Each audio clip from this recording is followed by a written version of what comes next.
mungkin masyarakat ada sebagian yang berpikir bisa apa sih gitu, like she's so young, masih muda, aduh bisa apa gitu. Dan kita itu perlu bisa men-convince para senior bahwa kita mampu dan kita akan bekerja dengan hati gitu. Dan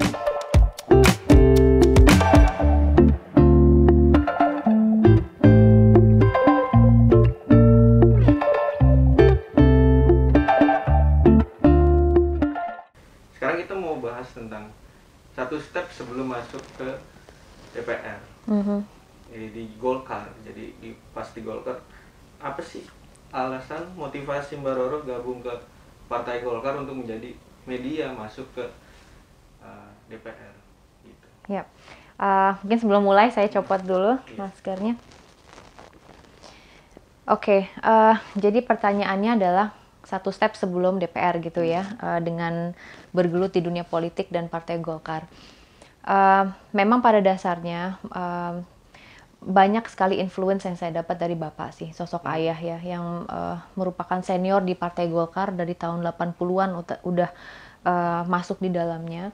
Maka secara tidak langsung dan ada patah kata juga gitu yang menyatakan bahwa buah tidak jatuh jauh dari pohonnya gitu kan. Jadi memang pada dasarnya saya belajar banyak tentang politik itu dari Bapak gitu, dan kebetulan Bapak lama di Golkar. Memang pada awalnya tentu Partai Golkar bukan partai satu-satunya gitu kan. Ada juga partai-partai lain di mana sebetulnya dari awal saya mempunyai kesempatan untuk memilih gitu. Tetapi karena saya melihat mungkin dari kinerja Bapak dan juga cerita-cerita beliau tentang sejarah Partai Golkar misalnya, dan saya sebetulnya lebih tergeraknya gini Mas, saya lihat Partai Golkar ini kan dulu notabene itu sebagai partai tua gitu. Isinya senior-senior dan melahirkan banyak sekali pemimpin negara yang notabene juga senior-senior gitu kan. Dan saya tuh merasa terpanggil untuk bisa bagaimana caranya saya ikut serta di dalam proses kaderisasi Partai Golkar gitu. Karena yang saya lihat saat ini adalah bahwa mulai banyak anak muda yang masuk di dalam partai ini dan memilih untuk berorganisasi gitu ya, dan melakukan program-program sosial kemasyarakatan melalui Partai Golkar. Dan kebetulan waktu kemarin pemilihan legislatif juga cukup banyak gitu yang dari kalangan muda yang mencoba gitu untuk bisa mendapatkan kursi DPR RI. Jadi memang pada dasarnya ada sebuah semangat dari para pemuda. Maka dengan semangat saya yang waktu itu gimana caranya partai tua ini bisa mempunyai mungkin persepsi yang berbeda, bisa dicap sebagai partai yang bisa menghasilkan kader-kader muda yang berprestasi dan dapat berkiprah di bidang apapun sebagai eksekutor di pemerintah gitu ya, di ajang pilkada bisa menang gitu ya, bisa menjadi pemimpin di beberapa daerah, maupun sebagai legislator di DPR RI ataupun DPRD dan lain sebagainya gitu. Mungkin sosoknya Mbak Roro ini ya. Mematahkan perspektif publik tentang partai tua dengan orang-orang tua. Dan saya bersyukur gitu bisa mendapatkan kesempatan ini gitu, selepas dari memang kepercayaan yang saya dapat dari publik gitu ya, dari masyarakat yang saya wakili. But at the same time saya, dan bukan hanya saya loh Mas, yang muda ini kan dari Partai Golkar yang di bawah usia 30 tahun yang sukses dan bisa mendapatkan kursi DPR RI ada dua, ada Mbak Putri, lalu kemudian ada juga Mas Adrian gitu. Jadi kami ini ya, saya berusaha dan juga berharap bahwa kehadiran kami di DPR RI bisa bukan hanya mewarnai institusi ini dan merubah stigma-stigma yang ada sebelumnya, di mana kita bisa ikut serta dalam meningkatkan transparansi, kita bisa meningkatkan engagement daripada publik dalam merumuskan, menciptakan sebuah kebijakan. Makanya kenapa sosial media saya itu selalu sifatnya public accountability. Jadi setiap rapat yang diselenggarakan, saya cerita gitu tentang rapat tersebut. Bahkan kadang-kadang saya menanyakan kepada follower-follower saya gitu kan, tentang pendapat mereka, tentang mungkin undang-undang yang sedang diperjuangkan, atau mungkin nih saya mau rapat dengan Dirut PLN gitu. Jadi ada nggak masukan dari teman-teman? Kan beberapa saat yang lalu pernah blackout di Jakarta, di beberapa wilayah di Indonesia. So saya benar-benar menggunakan sosial media untuk berkomunikasi dengan mereka, untuk akhirnya saya suarakan juga. Jadi saya ingin kehadiran anak muda itu bisa lebih kreatif dalam mengengage dengan masyarakat, baik di Dapil maupun di seluruh Indonesia gitu kan. Lalu selain dari itu, ya sebagai kader Golkar, saya ingin agar kita itu bisa menjadi contoh untuk kader-kader Golkar lainnya gitu. Harapan besarnya, karena saya melihat Golkar itu orang-orangnya luar biasa, Mas. Menurut saya itu pintar gitu ya. Bukan hanya yang muda, tapi yang senior-senior yang udah ada juga, itu mereka menurut saya ya kontribusinya sangat baik di bidang yang mereka tekuni saat ini, dan banyak sekali kepercayaan yang diberikan oleh fraksi kepada para perempuan juga di DPR RI, misalnya Ibu Hetifah sebagai Wakil Ketua Komisi 10 Pendidikan. Kita punya kader kebanggaan juga Mbak Mutia, dan beliau itu Ketua Komisi 1 gitu. Jadi perempuan-perempuan itu mulai diberikan kesempatan sebagai ataupun mendapatkan jabatan-jabatan strategis menurut saya. Dan itu contohnya banyak dari kader Golkar, dan yang muda-muda juga tentunya berkiprah di bidangnya masing-masing. Nah, saya berharap kita bisa yaitu tadi Mas, mewarnai DPR, mewarnai Golkar, bisa berkontribusi semaksimal mungkin, dan yang paling penting adalah mudah-mudahan bisa terciptanya kader-kader muda lainnya yang insya Allah nanti ke depannya juga bisa sukses masuk gitu ya di institusi DPR RI ini, dan melakukan terobosan-terobosan mereka terhadap apa yang mereka merasa penting untuk direalisasikan dan diperjuangkan di DPR ini demi masa depan Indonesia. Dan itu sudah didukung dengan adanya Golkar Institute. Yes, sangat.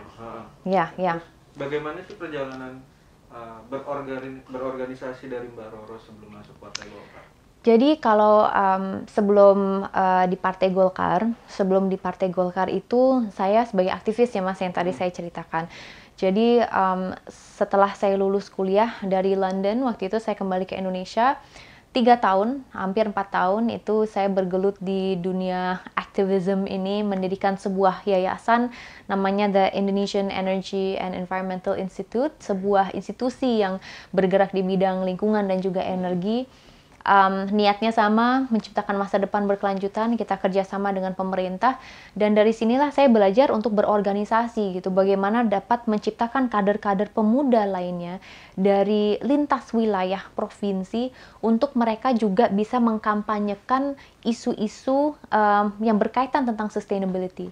Jadi kita punya ambasador waktu itu dari Kalimantan, lalu kemudian ada juga dari dari mana? Sumatera, dari Sumatera ada, di Pulau Jawa juga ada, lalu kemudian Sulawesi Tenggara, di Buton Tengah juga ada gitu. Jadi kita punya kader-kader pejuang sustainability, ibaratnya kayak gitu, di beberapa wilayah di Indonesia. Mereka semua mempunyai level of influence-nya masing-masing.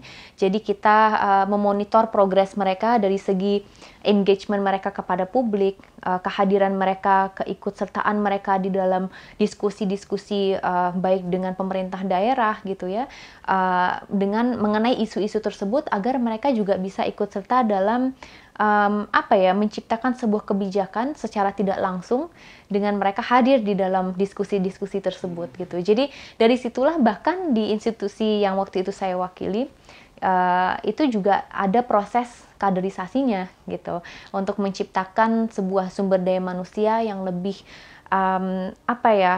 concern terhadap lingkungan dan juga masa depan bangsa. Oke, dari keaktifan di organisasi itu mempengaruhi Mbak Roro nggak sih di Iya Partai sih. Golkar? Jadi waktu itu Seberapa berpengaruh Mbak? ya, jadi waktu saya bergelut di dunia politik dan akhirnya memilih untuk menjadi caleg gitu ya, itu juga di dalam radar para senior di Golkar gitu, karena mereka merasa, karena kan berdasarkan kebijakan yang ada, di mana 30% itu harus perempuan gitu ya, mereka itu mencari sosok perempuan yang bukan hanya berpendidikan tetapi mempunyai jiwa aktivisme yang tinggi dan concern terhadap isu-isu sosial yang tinggi. Maka itu juga merupakan bekal tersendiri agar kita bisa sukses juga sih di dunia politik ini. Tapi di samping itu, dengan pengalaman-pengalaman yang saya miliki, jiwa sosial saya tuh semakin meningkat gitu Mas. Dan saya itu betul-betul orangnya pokoknya nggak ngelihat dia dari wilayah mana, dia orang apa, kulturnya apa, agamanya apa gitu. I don't really care gitu. Yang penting saya tahu mereka adalah warga negara Indonesia dan kita harus bisa berjuang untuk mereka gitu. Jadi rasa cinta kepada negara itu bisa semakin meningkat, jiwa nasionalisme gitu kan itu juga bisa semakin meningkat, dan bekal-bekal seperti itulah sebetulnya yang dibutuhkan untuk menjadi kader bukan hanya Partai Golkar tapi kader di dunia politik ini yang baik gitu, karena itu juga merupakan celengan dan bekal yang akhirnya memang kita butuhkan bahkan sekarang sebagai anggota DPR, wakil rakyat. Penjelasan Mbak Roro tadi, pandangan Mbak Roro tentang fenomena banyaknya kader muda perempuan di Partai Golkar itu gimana? Ya saya senang dong Mas, senang banget. Jadi merasa tidak sendiri gitu, dan ya tadi saya sudah sampaikan banyak sekali kader perempuan yang diberikan amanah yang menurut saya luar biasa di DPR, tapi juga misalnya wakil ketua umum Partai Golkar 2 perempuan sekarang, Mbak Nurul, Teh Nurul, dan juga lagi-lagi Bu Hetifah gitu. Jadi mereka menjadi contoh yang luar biasa untuk para kader lainnya agar mudah-mudahan mereka juga bisa mendapatkan kesempatan yang sama. Saya melihat dengan kepemimpinan Pak Erlangga Hartarto saat ini, itu beliau betul-betul memberikan ruang kepada perempuan. Dan saya tuh merasa termotivasi dengan hal itu gitu, very empowered, very uplifting gitu, dan saya berharap bahwa kader-kader perempuan lainnya di Golkar ini juga merasakan hal yang sama. Dan kalau saya lihat sekarang, karena saya juga di KPPG, saya sebagai ketua bidang lingkungan hidup dan energi gitu ya, melakukan beberapa terobosan dan program-program tertentu, saya lihat banyak sekali ketertarikan perempuan di Partai Golkar ini untuk nantinya bisa juga berkiprah di posisi-posisi strategis gitu. Dan saya optimis karena kualitas kita itu bagus-bagus gitu di Golkar ini, dan saya berharap dan berdoa insya Allah kita mempunyai porsinya masing-masing untuk bisa berkontribusi untuk bangsa. Dari yang Mbak Roro perjuangkan gitu sebagai perempuan, gimana sih Mbak Roro melihat tentang sifat anak muda terutama perempuan yang sekarang melihat politik tanah air itu terkesan skeptis gitu? Saya sih bisa mungkin bisa mengetahui kenapa mereka merasakan hal tersebut gitu, karena dulu saya juga gitu. Saya dulu gitu karena yang saya lihat adalah apa yang kita lihat di media gitu kan. Tapi di samping itu saya tuh dengan berjalannya waktu, dengan sering diajak papa waktu itu, mulai terbuka gitu perspektifnya. Yang tadinya very close-minded dengan apa yang kita lihat di media dan di TV, menjadi sesuatu perspektif yang lebih holistik gitu. Karena kita mengalaminya secara langsung. Bisa melihat dampak gitu ya yang didapat dengan misalnya waktu itu Bapak sebagai wakil ketua komisi, dan dampaknya kepada masyarakat seperti apa, dampaknya terhadap lahirnya kebijakan-kebijakan di Indonesia ini seperti apa. Dari situ saya malah merasa tergerak untuk berani masuk di dalam dunia politik ini yang memang saat ini mayoritas memang ya laki-laki ya, didominasi oleh laki-laki. Tantangannya banyak sebetulnya Mas, sebagai anak muda dan sebagai perempuan. ini ini menjadi challenge tersendiri gitu waktu itu bahkan di daerah pemilihan saya. Mungkin masyarakat ada sebagian yang berpikir bisa apa sih gitu, like she's so young, masih muda, aduh bisa apa gitu. Dan kita itu perlu bisa men-convince para senior bahwa kita mampu dan kita akan bekerja dengan hati gitu. Dan dari situ dengan kita bertemu dengan masyarakat secara langsung, mereka bisa lebih merasakan itu. Akhirnya yang tadinya merasa jauh gitu dengan kita karena dari segi umur dan lain sebagainya, pendekatan saya adalah treat me like your family gitu. Saya itu bagian dari panjenengan kok gitu, ibaratnya itu kayak gitu. Jadi anggaplah saya sebagai anak panjenengan gitu. Jadi itulah pendekatan-pendekatan yang saya lakukan yang akhirnya mendapatkan kepercayaan oleh publik gitu. Mungkin tadinya yang kelihatan sebagai challenge menjadi strength, Mas. Jadi apapun yang mungkin masyarakat katakan tentang kita, bukan hanya konstituen ya, ini skopnya lebih besar lagi. Mungkin ada beberapa kelompok yang mengatakan kita A, B, C, D, F, G gitu, yang hal-hal yang sifatnya buruk lah tentang kita. Nah, gunakanlah itu sebagai our strength gitu. Jadi semua itu kan perspektif, tergantung kita gitu. Kalau misalnya orang mengatakan, perempuan bisa apa sih? Masih muda bisa apa sih? Justru dengan perempuan itu biasanya sifatnya bisa lebih caring gitu kan, terhadap masyarakat itu bisa lebih detail, mendengarkan dan bisa merasakan keluhan-keluhan yang mereka miliki gitu. Jadi kita by design naturally emang gitu. Jadi ada sense of nurturing gitu yang kita miliki. Nah, ya udah kita gunakan itu sebagai kelebihan. Lalu kemudian anak muda bisa apa sih? Kita tunjukkan bahwa sebagai anak muda kita bisa melakukan mungkin lebih gitu, dalam arti kata masih energetik. Kalau turun ke beberapa titik itu bisa memang mempunyai energi untuk melakukan hal tersebut, bahkan bisa lebih sering ketemu dengan kita gitu. Jadi energi-energi seperti inilah yang akhirnya menjadi fokus saya, yang tadinya orang melihat sebagai hal yang kurang baik, saya rubah dan menjadikan hal tersebut menjadi hal yang positif. Pesannya untuk anak-anak yang masih mempunyai pandangan skeptis tentang politik di tanah air itu gimana, Mbak? Pesannya adalah educate yourself gitu. Jadi kalaupun kalian tidak mau bergerak secara langsung di dalam sistem, ya, melakukan perubahan di dalam sistem, karena perubahan kan macam-macam, dan saya mempunyai prinsip bahwa setiap orang mempunyai peran, nggak ada yang salah, nggak ada yang benar, yang ada adalah gimana kita gotong royong kerjasama gitu. Tapi at the same time educate yourself dan make sure bahwa kalian itu ketika ikut serta di dalam pemilu atau pileg gitu ya, kalian betul-betul memilih leader masa depan yang mempunyai visi, mempunyai goal besar. Undang-undang apa nih yang ingin mereka sahkan? Apa sih visi mereka tentang Indonesia? Jadi bukan hanya melihat orang dari penampilan aja, dari fotonya terus ya udahlah dia gitu. Tapi benar-benar dari gagasan yang mereka miliki. Di samping itu make the most of the resources around you. Jadi kalau di DPR ini kita ada TV parlemen. Di DPR juga ada YouTube-nya. Tontonin terus kabar Golkar, ya kan? Ini luar biasa loh kalian. Ini edukasi politik ya, dan ini merupakan kontribusi kalian terhadap dunia politik.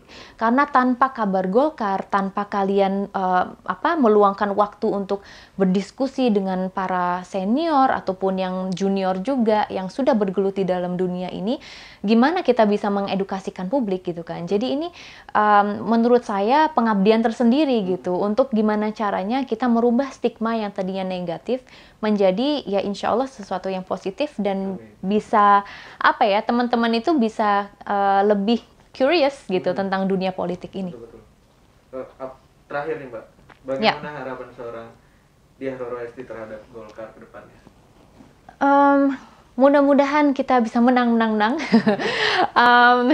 Mudah-mudahan kita itu bisa selalu ikut serta dalam pembangunan bangsa. Para kader fraksi Partai Golkar bisa selalu memperjuangkan undang-undang yang sifatnya memang betul-betul dibutuhkan oleh rakyat Indonesia, dan kita bisa maksimal dalam menjalankan tugas kenegaraan kita.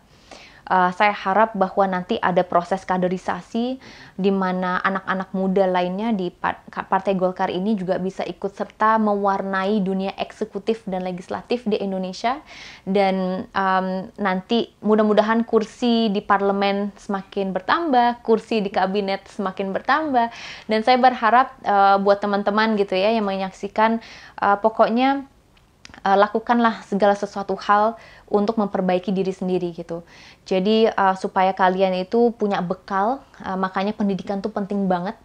Pendidikan penting, lalu kemudian kamu fokus terhadap visi kalian masing-masing dan belajarlah dengan para senior, orang-orang yang sudah menjalani proses di dunia politik ini, karena dengan begitu kalian tahu gitu apa yang harus dilakukan dan apa yang tidak boleh dilakukan. Jadi betul-betul gunakanlah chance ini untuk kedepannya bisa masuk di dalamnya juga.